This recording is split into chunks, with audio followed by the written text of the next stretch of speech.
സ്നേഹിതരെ, ഇന്ന് മനുഷ്യ മനസ്സുകളിൽ സ്നേഹം മാഞ്ഞുകൊണ്ടിരിക്കുകയാണ്. നമ്മുടെ സഹപ്രവർത്തകരെ നാം സ്നേഹിതരെന്ന് വിളിക്കുമ്പോൾ ഇന്ന് മറ്റുള്ളവരെന്ന് വിശേഷിക്കപ്പെടുന്നു. അതുപോലെ നമ്മൾ എന്നുള്ള സ്ഥാനത്ത് ഇന്ന് ഞാനായി മാറിക്കൊണ്ടിരിക്കുന്നു. അങ്ങനെ ഈ ലോകം തന്നെ ഒരു മൊത്തത്തിൽ ലോകത്തിന് ഒരു മാറ്റമായിക്കൊണ്ടിരിക്കുകയാണ്.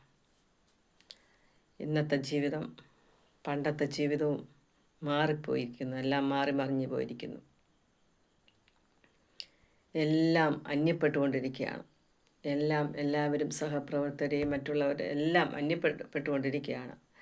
നാം ഈ നാളുകളിൽ നാം ശാന്തി സമാധാനത്തോടെ ഐക്യതയോടെ നമ്മുടേതെന്ന് കരുതി, സ്നേഹിതരെന്ന് കരുതി, സ്നേഹം അന്യമായി മാഞ്ഞു പോകാതെ പടുത്തുയർത്തുകൊണ്ട് ആയിരിക്കാം.